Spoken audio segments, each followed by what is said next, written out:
गाड़ी चला जाओ।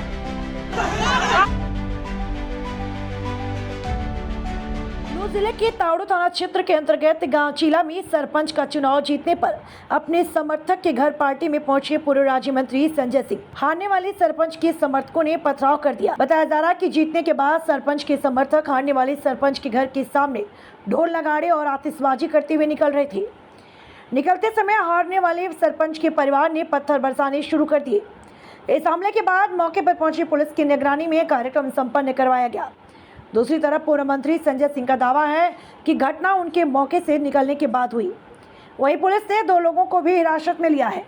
गौरतलब है कि शैक्षणिक प्रमाण पत्र फर्जी पाए जाने के बाद इस गांव की सरपंच निष्ठा को निलंबित कर दिया गया था। इसके चलते सरपंच का उपचुनाव हुआ है। उपचुनाव में खालिद हुसैन की बेटी मुमताज 341 वोटों से विजयी रही। खालिद हुसैन ने चुनाव जीतने की खुशी में अपने घर पार्टी का आयोजन किया था, जिसमें पूर्व मंत्री संजय सिंह को भी आमंत्रित किया गया था। पूर्व मंत्री संजय सिंह की बग्गी जैसे ही चीला गांव की एक गली से निकली तो रास्ते में एक घर की पहली मंजिल पर खड़े लोगों ने उनके जुलूस पर पथराव करना शुरू कर दिया। मौके पर मौजूद लोगों द्वारा रिकॉर्ड की गई वीडियो अब सोशल मीडिया पर वायरल हो रही है। इनमें देखा जा सकता है कि पथराव करने वालों में महिलाएं भी शामिल हैं। क्या नाम है जी? मेरा नाम खालिद हुसैन है जी। कौन सा गांव? ग्राम पंचायत चीला। खालिद जी, क्या मामला हुआ था जो अभी कुछ एक वीडियो वायरल हो रही है, यहाँ पर पत्थरबाजी की जा रही है? सर, मेरे गांव में पंचायत उपचुनाव हुआ था सरपंच पद के लिए, जिसमें मेरी बेटी मुमताज ने 341 वोटों से इस उपचुनाव में सरपंच पद को पर जीत दर्ज कराई थी। जो गांव ने काफ़ी मुझे मान और सम्मान, और मेरे पिछले कार्यकाल के जो मेरी छोटे भाई की मिसेज थी, वो 2016 से 2021 तक सरपंच रही थी।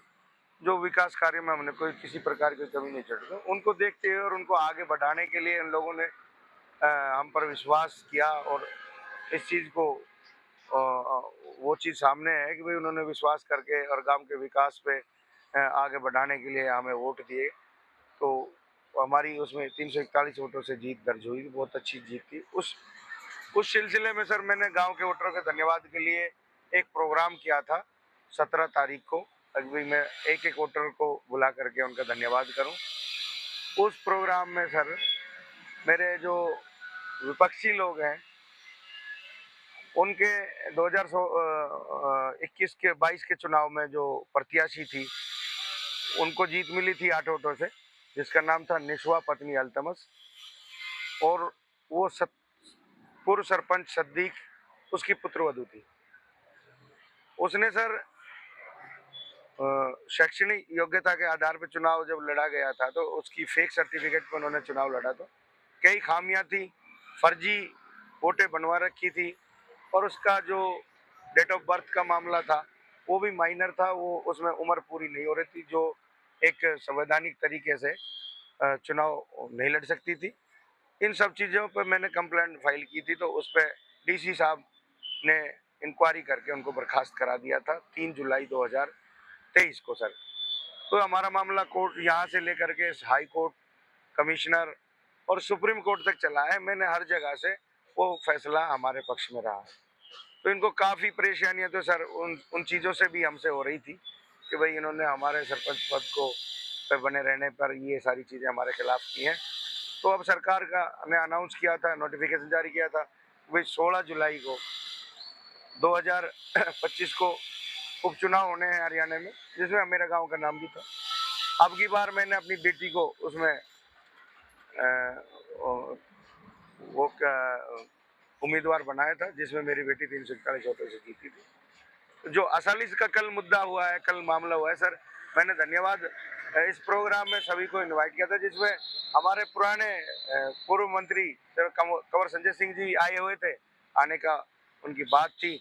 जैसे ही वो लोग यहाँ आ रहे थे गांव में, तो विपक्षी पार्टी ने उनके ऊपर हमारा रास्ता रोक करके एकदम से ताबड़तोड़ गोलियां चलाई और उनके पथराव किया। लाठी डंडे फरसे से हमारे काफ़ी लोगों को घायल किया। जो 6-7 लोग तो हमारे ज़्यादा गंभीर चोटें आई हैं, जो उपचारधीन है अभी भी। लेकिन ये सारा सर योजनाबद्ध तरीके से काम हुआ है। 16 तारीख को इन्होंने पूर्व सरपंच ने अपने घर पर पूरी पार्टी को बुला करके इस चीज़ की मीटिंग ली थी, और योजनाबद्ध तरीके से ही खुद ने अपने आपे को निर्दोष साबित करने की नीयत से वो घर से निकल गया था। बाकी तो उसने इस झगड़े को पूरा आगे बढ़ाने का या फिर किसी भी तरह के आदमी का नुकसान हो जाए ताकि गांव में हमारी चौधर बरकरार रहे। मैं विश्वास करता हूं गांव में शांति बनाए रखने के लिए चुनाव में भी इन्होंने 15 तारीख को जब स्कूल में पोल हो रहा था, वोटिंग हो रही थी, तो इन्होंने उस टाइम भी सर हमारे साथ कई बार झगड़ा करने की इस तरह की हरकतें की, लेकिन मैंने सारे समझदारी से काम लिया, अपने लोगों को अपने कंट्रोल में रखा, समझाया, फिर भी मैं झगड़े पे उतारू नहीं हुआ। सरपंच साहब, आपने बताया कि फायरिंग भी हुई है, फायरिंग की बात आप कर रहे हैं, कितने राउंड फायरिंग हुई थी? सर उसमें एक बार तो मेरे ख्याल में तो लगातार 8-10 गोलियां चली। तो बात करें झगड़े में कितने लोग वहाँ पे घायल हैं? मेरे 7 लोग तो इंजर्ड हैं, बाकी जिनकी MLR कटी हुई है वो 7 लोग हैं। लेकिन शिकायत दी है, शिकायत में क्या कुछ कितने लोगों के खिलाफ मुकदमा दर्ज करना होगा? शिकायत में तकरीबन 50 समथिंग लोग हैं। क्या चाहते हो फिर आप? सर मैं इंसाफ चाहता हूँ। इस तरह से कोई भी मेहमान, ये इनका प्लान था सर ये प्रोग्राम खराब करने का। इनको ये अपनी हार को पचा नहीं पा रहे हैं सर। तो इनका असल मकसद ये था, वो सम्मानित व्यक्ति था सर, कम से कम उन लोगों को तो इसकी तो शर्म करनी चाहिए थी।